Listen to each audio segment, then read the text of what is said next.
오늘 설교 제목이 사막에 피는 기다림의 꽃. 괜찮죠?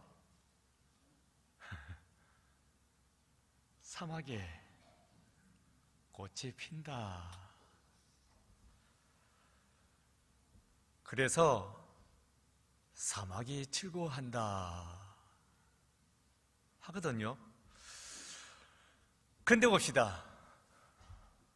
이게 말이 된다고 생각하십니까? 일단 사막에 꽃이 핀다? 사막에 꽃이 피면 그 사막이 사막일까?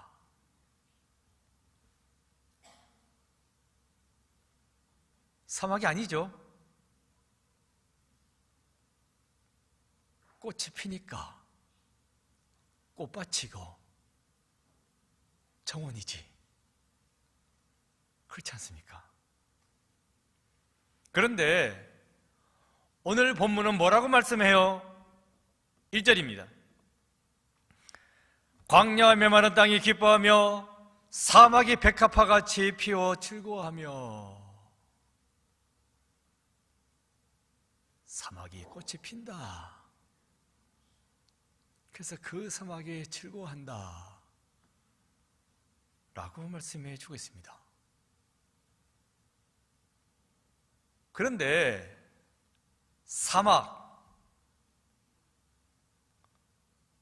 사막이 왜 사막인 것입니까?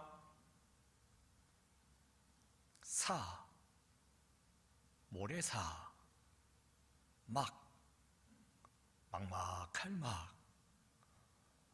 모래밖에 아무것도 없습니다. 막막하죠. 그래서 사막입니다. 그 사막에 백합화가 있다고요? 막막하지 않네. 꽃도 피어 있으니까. 그럼 사막이 아니지. 사막에는 생명체가 살 수 없습니다. 물이 없기 때문에. 모래 말고는 아무것도 없는 막막한 곳이 사막입니다. 그런데 오늘 본문은 뭐라고 말씀해 주고 있어요? 사막에 꽃이 핀다. 그 꽃을 보고 사람들이 춤을 춘다. 사막에 던져졌다는 것은 죽을 날을 받아 놓은 것과 같습니다. 살 수가 없습니다. 그런데 춤은 무슨 춤입니까? 그래서 사막에 꽃이 핀다. 그래서 사람들이 춤을 춘다. 이건요, 실제로 그렇게 된다는 말이 아니지. 그렇죠? 시적인 표현입니다. 이런 표현을 문학적으로 뭐라고 그래요? 비유다. 비유입니다. 성경에는 비유의 표현이 많이 나옵니다. 비유를 곧이곧대로 사실로 듣게 되면 오해하기 딱 좋습니다. 예를 들어 주님께서 말씀하셨어요. 너희는 세상의 소금이다. 우리가 세상의 소금이래. 뭔 소금이야? 사람이지. 사실을 말한 것이 아니라 비유로 말한 것입니다. 비유가 뜻하는 것은 뭐예요? 소금이 방부제 역할을 하지 않아요? 그래서 너희는 소금처럼 썩지 않도록 방부 역할을 해야 한다. 이것을 말씀해 주고 있는 것입니다. 그런데 야, 예수님 우리 보고 소금이래. 골치 아파지죠? 비유는 비유로 알아들어야 합니다. 1절에 사막이 백합화 같이라고 하는 데서 무엇 같이, 여기서 할 수 있는 것은 무엇과 같다, 명확하게 비유적 표현을 나타내주고 있는 것입니다. 무엇이다 라고 한 것이 아니라 무엇과 같아 비유하고 있는 겁니다. 내용적으로도 사막에 어떻게 백합화가 필 수 있어요? 그래서 비유적 표현이로구나 하는 것을 우리는 깨달아 알아야 합니다. 그렇다면 비유가 나타내 보여주고 한 것은 무엇일까? 이것을 알아야 됩니다.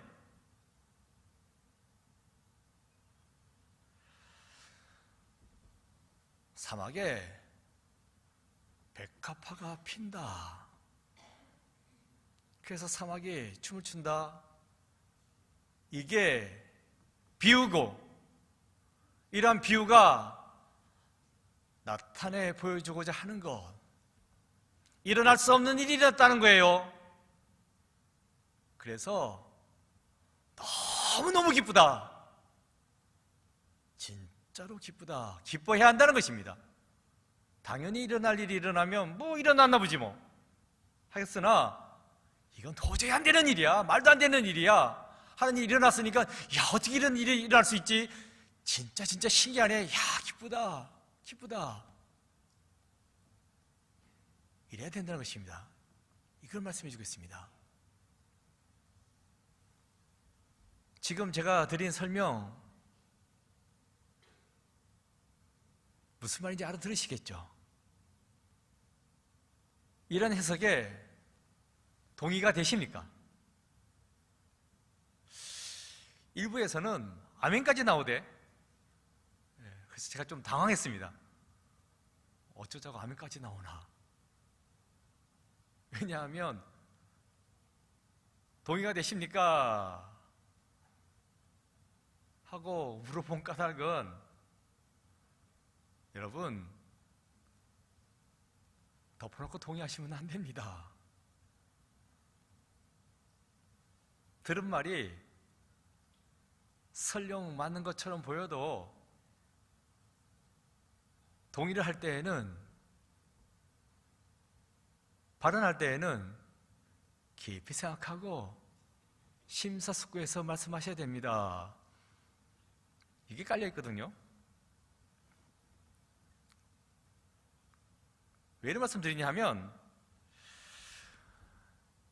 지금까지 설명드렸던 거 맞는 말인 것 같아. 끄떡끄떡 하셨어도 결론적으로 말씀드리면 아닙니다. 그럴싸하게 들리게 제가 설명한 겁니다. 아닙니다. 그렇다면 오늘 본문이 뭘 말씀해주고 있는지 이걸 하셔야 됩니다. 성경 쓱 보면 몰라요. 자세히 보셔야 됩니다. 그리고 그 자세히 보는 가운데 깊은 진리의 말씀이 있습니다. 이걸 오늘 이 시간 저랑 여러분이 같이 찾아내야 됩니다. 1절 말씀, 물론 비유의 말씀이 있기는 합니다. 뭐가 비유예요? 사막이 즐거워한다 하는 것이 비유입니다. 사람을 비유해가지고 사막을 이야기하고 있는 겁니다. 사막이 어떻게 즐거워해? 말이 안 되지. 시적인 표현이에요. 사막을 사람에 비유해가지고 즐거워하는구나. 이것은 비유의 말씀이 맞습니다.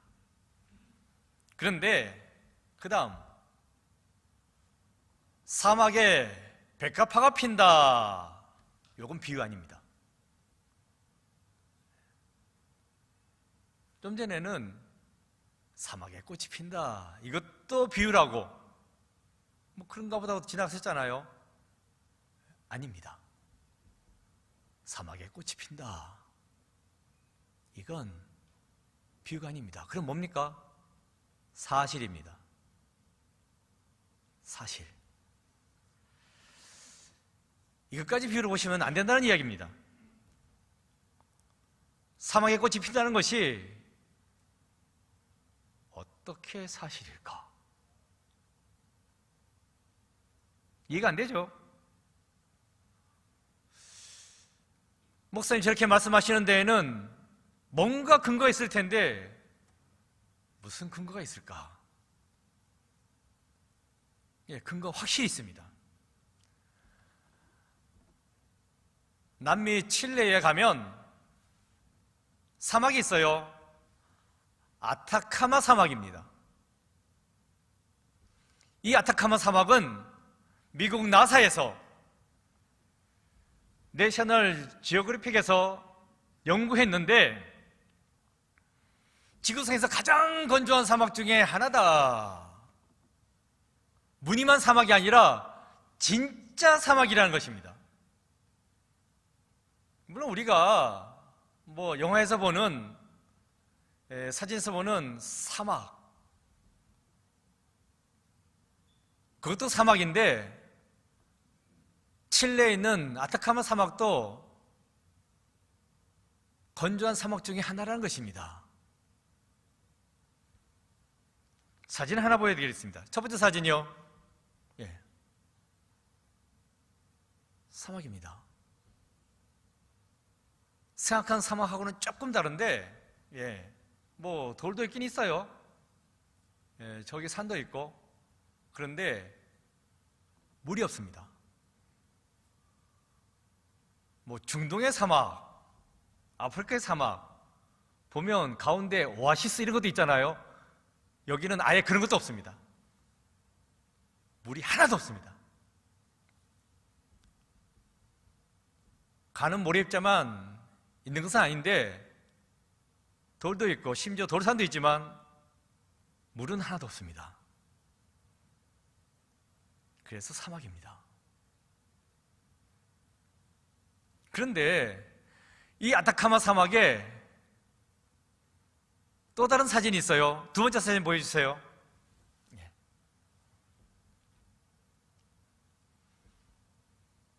분홍색이 쫙 있죠? 꽃입니다. 꽃입니다. 물이 하나도 없는데 어느 날 꽃이 활짝 핍니다. 희한하죠? 공식적으로 아타카마는 사막 맞습니다. 물이 없습니다. 그런데 어쩌다가 한번 비가 온대요. 1년에 어쩌다가 한번 아니요. 5년 그 이상 주기 없어요. 아무도 예상하지 못하던 때에 어쩌다 한번 비가 쫙 온대. 그리고 그 비도 뭐 장마처럼 몇 날 며칠 오는 것이 아니라 그냥 잠깐 오고 쫙 끝나는 겁니다. 근데 그 순간 꽃이 쫙 피는 거예요. 희한합니다.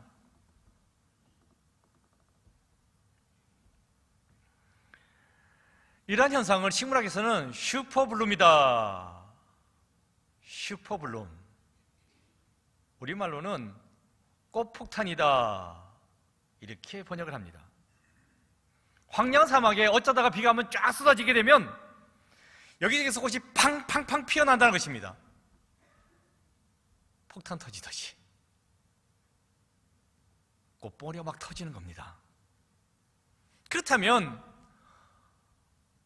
어떤 사막이라 할지라도 물만 있으면 꽃을 피우는 것인가? 그건 아니에요. 예. 그럴 수는 없습니다. 근데 희한하게도 아타카마 사막에서는 수년, 수십 년이 되도록 그냥 황량한 사막인데 어쩌다 한 번 비가 오면 사막이 꽃밭으로 변합니다. 어떻게 이럴 수 있을까? 아타카마 사막은 다른 사막들하고 다릅니다. 뭐가 달라요? 그 사막 밑에 씨앗을 품고 있습니다. 모든 사막에 꽃을 피울 수 없는 것은 씨앗이 없기 때문입니다. 그런데 희한하게도 아타카마 사막은 땅 밑에 씨앗을 품고 있습니다. 그렇기 때문에 비가 쏟아지게 되면 꽃이 활짝활짝 피어난다는 것입니다. 아타카마 사막이 진짜 사막이라고 나사에서 가장 건조한 사막이라고 인증까지 했습니다. 그런 땅이 씨앗을 품고 있어봤자 뭐 하겠어요? 씨앗은 말라 비틀어질 것이고, 그 말라 비틀어진 씨앗이 무슨 싹을 내겠습니까? 하지만 그런 걱정, 염려하지 않습니다. 얕은 아타카마 사막은 씨앗을 품고 있습니다. 그러다가 비가 한 방울이라도 떨어지면 꽃망울이를 팡팡 틔우는 겁니다.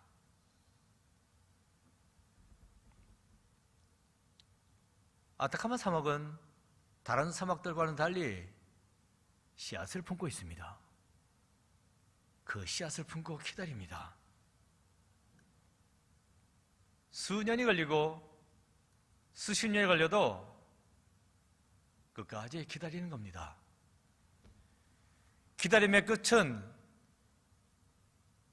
폭우가 쏟아지는 것으로 끝이 나고, 그래서 꽃을 활짝 피우는 것입니다.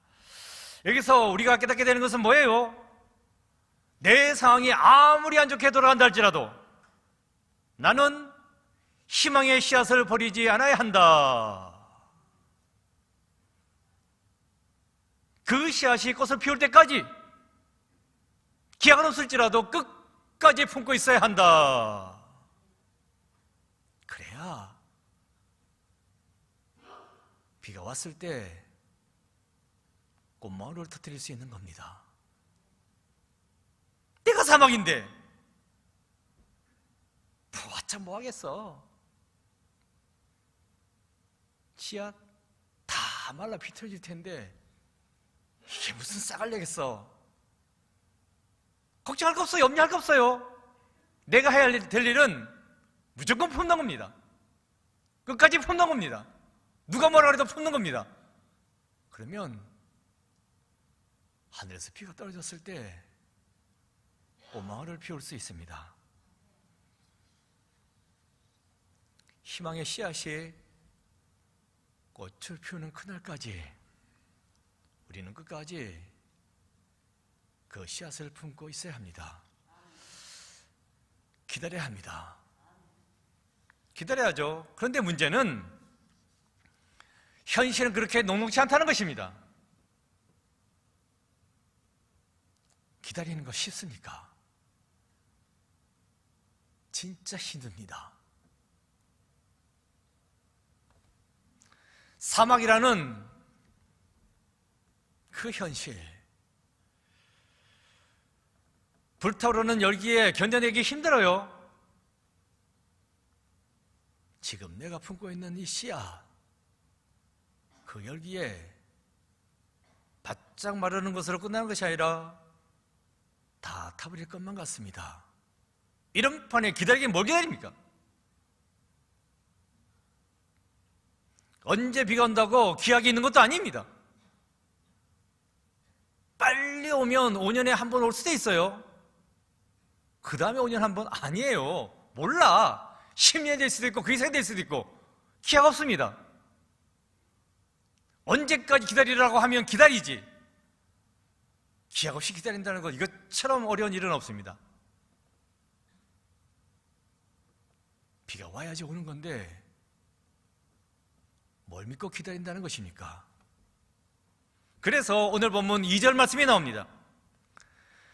2절 말씀 함께 읽어보겠습니다. 시작. 무성하게 피어 기쁜 노래로 즐거워하며 레바논의 영광과 갈멜과 샤론의 아름다움을 얻을 것이라. 그것들이 여호와의 영광 곧 우리 하나님의 아름다움을 보리로다. 읽은 바로 여기에 기다릴 수 있는 방법이 나옵니다. 너무 힘들어 당장 끝내고 싶어. 뭘 기다려? 라는 생각이 밀려오지만 그래도 포기하지 아니하고 끝까지 희망의 끈을 붙잡고 기다릴 수 있는 방법, 그 방법을 이야기해 주겠어요? 뭐겠습니까? 그것은 바로 믿음입니다. 믿음. 그렇다면 그 믿음은 무엇에 대한 믿음이 되겠습니까? 지금은 절망스러운 땅이지만 이 사막에도 비가 오는 날이 반드시 있을 거라고, 비가 오기만 하면 온 사방 천지가 꽃으로 뒤덮일 것이라고 하는 믿음입니다. 이런 믿음이 있기에 뭐라고 노래하고 있어요? 사막은 꽃이 피어 기뻐 노래하며 즐거이 소리칠 것이다. 이 사막이 레바논의 영광과 갈멜산과 샤론의 아름다움을 얻게 될 것이다. 이렇게 노래하고 있는 것입니다. 기다린다는 것이 힘들지만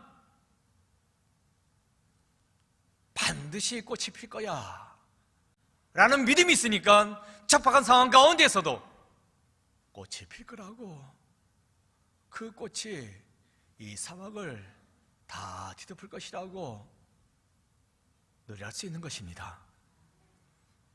그러니까 이 믿음이라는 것이 막연하게 잘 될 거야, 뭐 되겠지 뭐 하는 거 아니에요.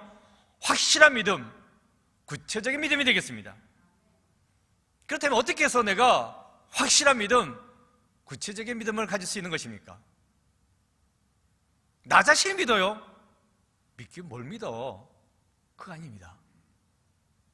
누굴 믿어야 되겠습니까? 하나님. 나는 할 수 없지만, 나는 비를 내리게 할 수 없어요. 그래서 나는 견뎌낼 수 없지만 하나님은 하실 수 있습니다.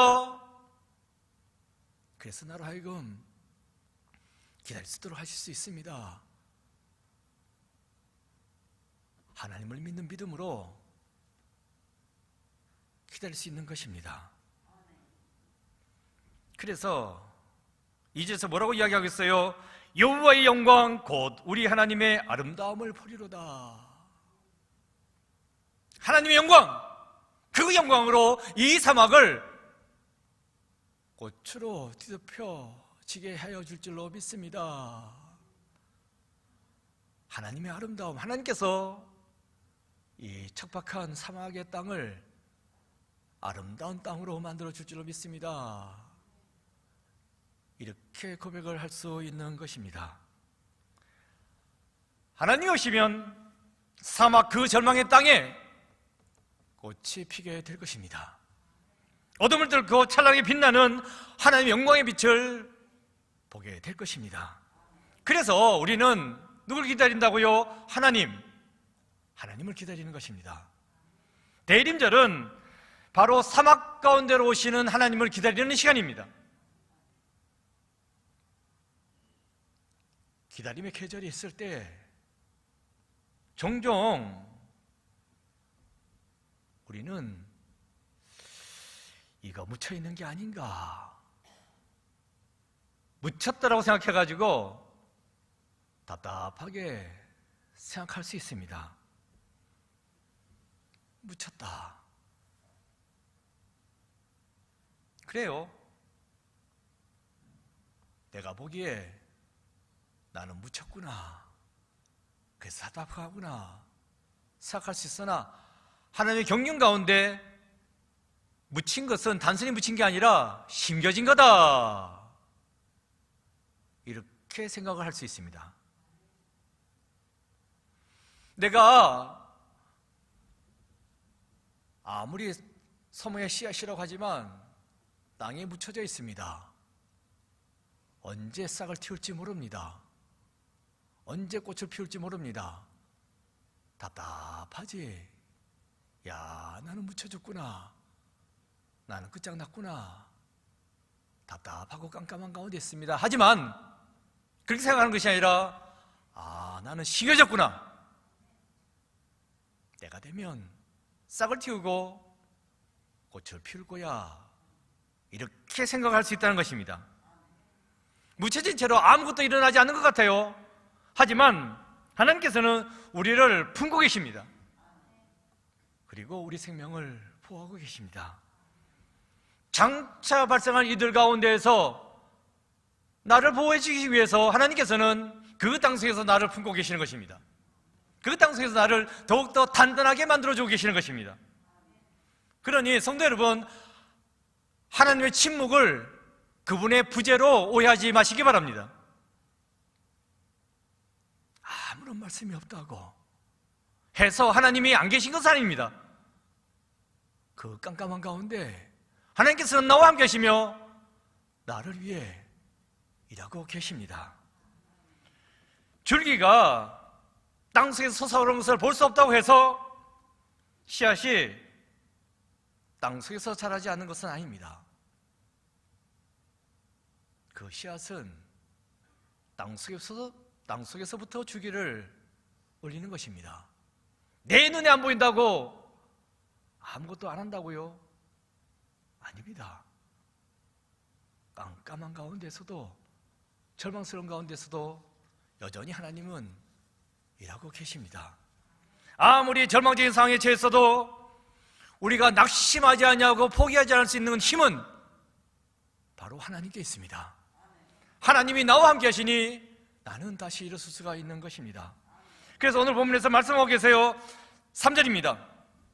너희는 약한 손을 강하게 하며 떨리는 무릎을 굳게 하며. 지금 나는 너무 힘든 가운데 있습니다. 그래서 손을 놓을 수밖에 없습니다. 힘이 빠졌으니까.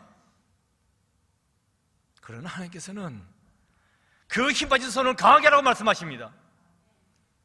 다시 일어서려고 하는데 무릎이 덜덜 떨려서 도저히 일어설 수가 없어요. 그때 하나님께서는 뭐라고 말씀해 주고 계세요? 떨리는 무릎을 굳게 하라고 말씀해 주고 있습니다.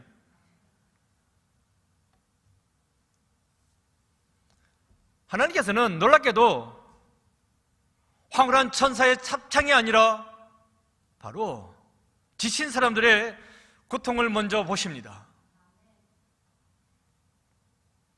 힘드니? 도저히 못 일어나겠니? 그러시면서 뭐라고 말씀해 주세요?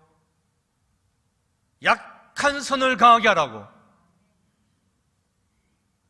떨리는 무릎을 굳게 하라고. 하나님께서는 먼저 우리의 연약함을 만져주고 계십니다. 희망이 필요한 사람, 마음이 무너진 사람, 기다림에 지친 사람을 하나님께서는 찾아오십니다. 오늘 이 자리에 예배하는 우리의 마음에도 지쳐있는 부분이 있지 않습니까? 기다리고 있습니다. 이게 하루 이틀이지, 한 달, 두 달이지, 이젠 지쳤습니다. 아무리 기도해도 어떤 응답도 없습니다. 이 기도를 계속해야 하나? 지쳤습니다. 답답하죠? 하지만 그때 귀를 열어 잘 들어보세요. 바로 그때 하나님은 말씀하십니다. 뭐라고 말씀하세요? 4절입니다. 함께 읽어보겠습니다. 시작. 겁내는 자들에게 이르기를 굳세어라, 두려워하지 말라. 보라, 너희 하나님이 오사 보복하시며 갚아주실 것이라. 하나님이 오사 너희를 구하시리라 하라. 너무 힘들어. 더 이상 견딜 수가 없어. 그만하자. 됐다. 지쳐 쓰러져 있는 나에게 하나님은 오십니다. 힘차게 내가 할 수 있다고 하는 그 사람을 찾아가는 것이 아니라, 하나님, 저는 더 이상 할 수 없습니다. 도저히 못하겠습니다. 하는 그 사람을 특별히 하나님은 찾아주십니다. 찾아주셔서 뭐라고 말씀해 주셨다고요? 굳세어라, 두려워하지 마라, 내가 왔다, 힘내라고, 다시 일어나라고 말씀해 주십니다. 나를 넘어뜨리려고 소리 지르고 주먹 흔들어대고 너무 무섭지? 어쩜 좋겠습니까? 도망칠 힘도 없습니다. 지쳐 쓰러져 있는 나에게 하나님은 찾아오십니다. 두려워하지 마, 나는 네 편이야, 너와 함께해, 굳세어라, 힘내라고 말씀해 주십니다. 어떻습니까? 금성에 들리십니까? 들으셔야 됩니다.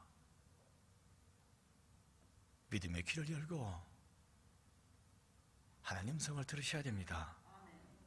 그래서 다시 일어서셔야 됩니다. 그래서 오시는 하나님, 그 하나님을 기다리셔야 됩니다. 끝까지 포기하지 않고 기다리셔야 됩니다. 성도 여러분, 기다림의 시간은 그냥 마냥 흘려보내는 허비의 시간이 아닙니다.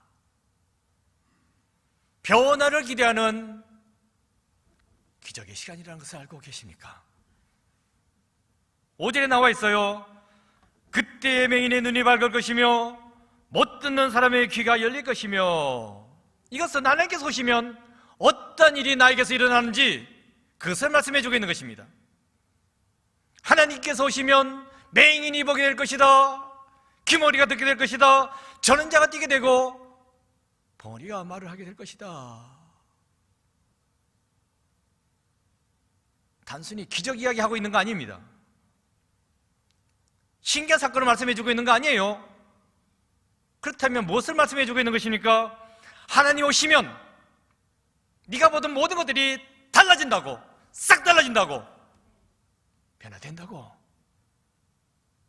그러니까 포기하지 마라, 끝까지 기다려라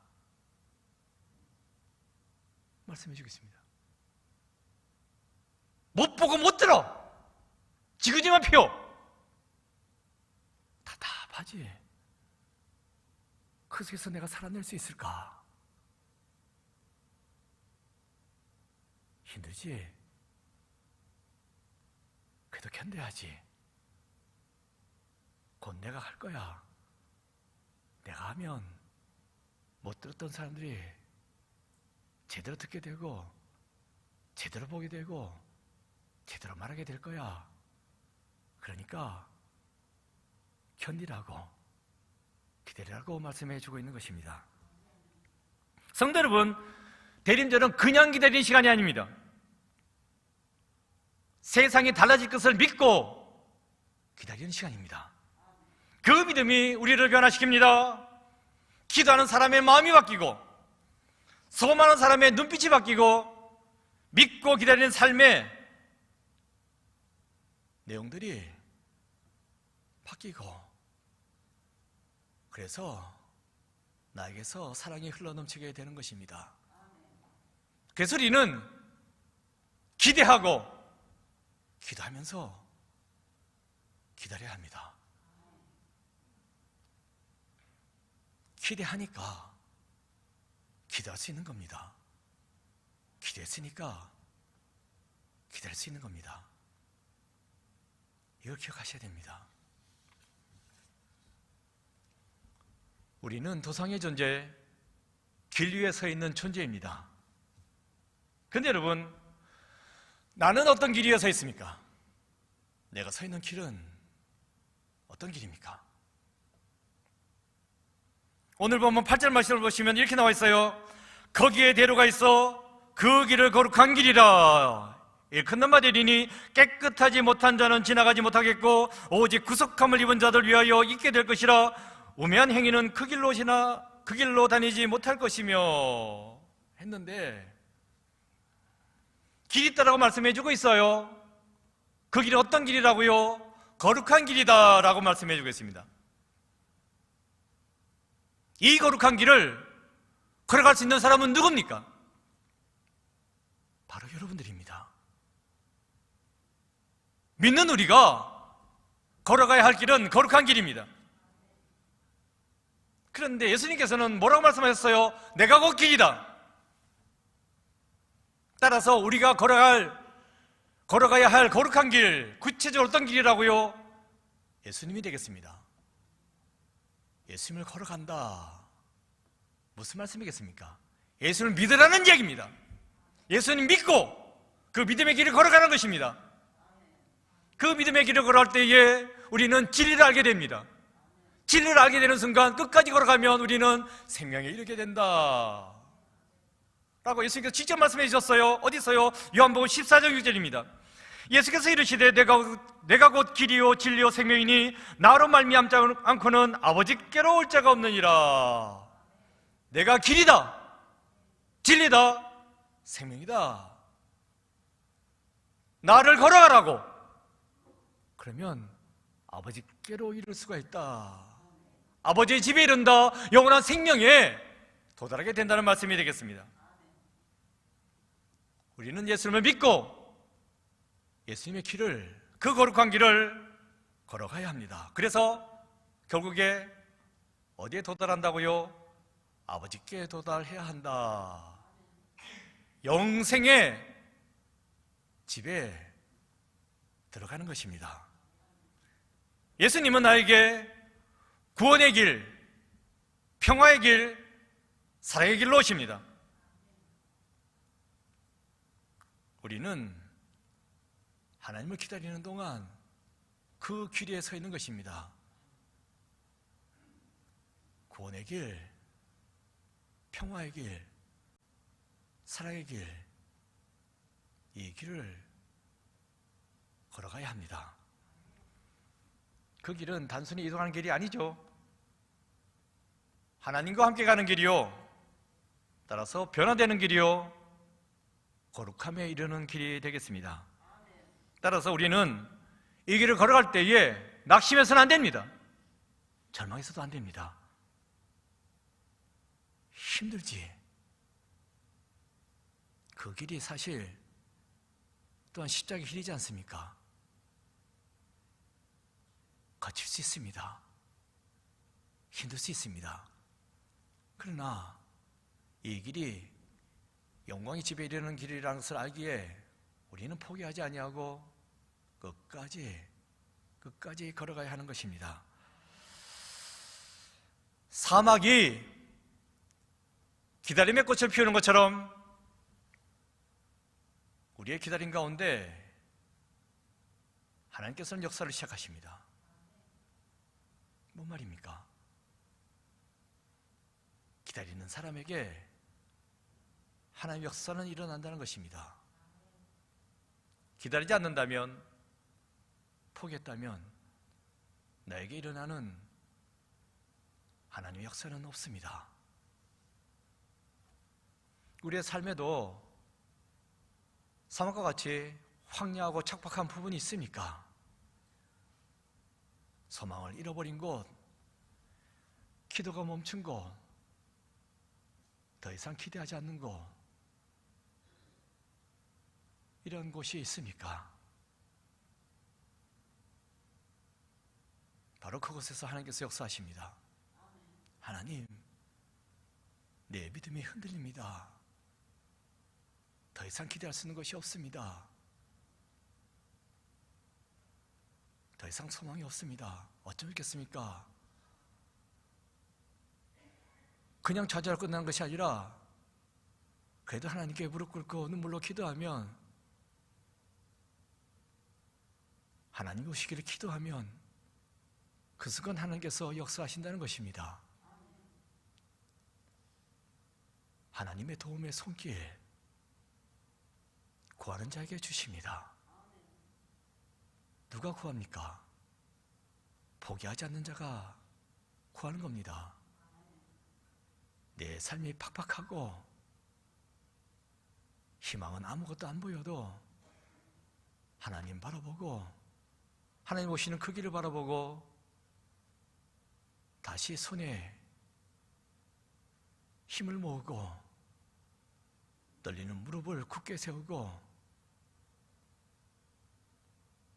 거룩한 길, 예수님의 뒤를 따라가는 이 길 묵묵히 걸어나가는 여러분 되시기 바랍니다.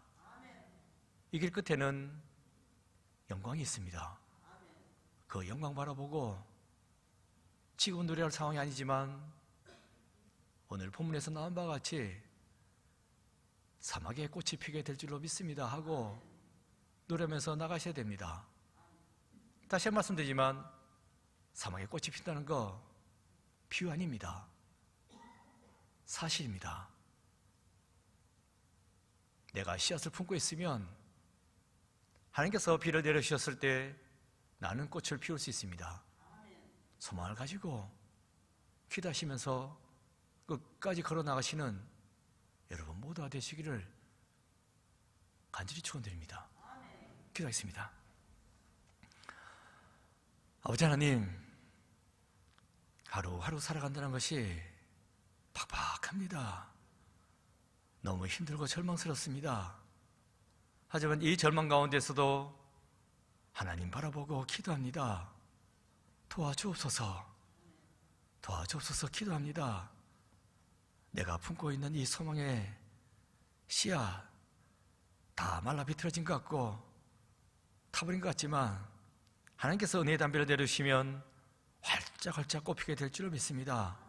하나님 오시옵소서, 나를 일으켜 주시고 나를 꽃피울 수 있도록 붙잡아 주시옵소서. 예수 그리스도 이름으로 기도드립니다. 아멘.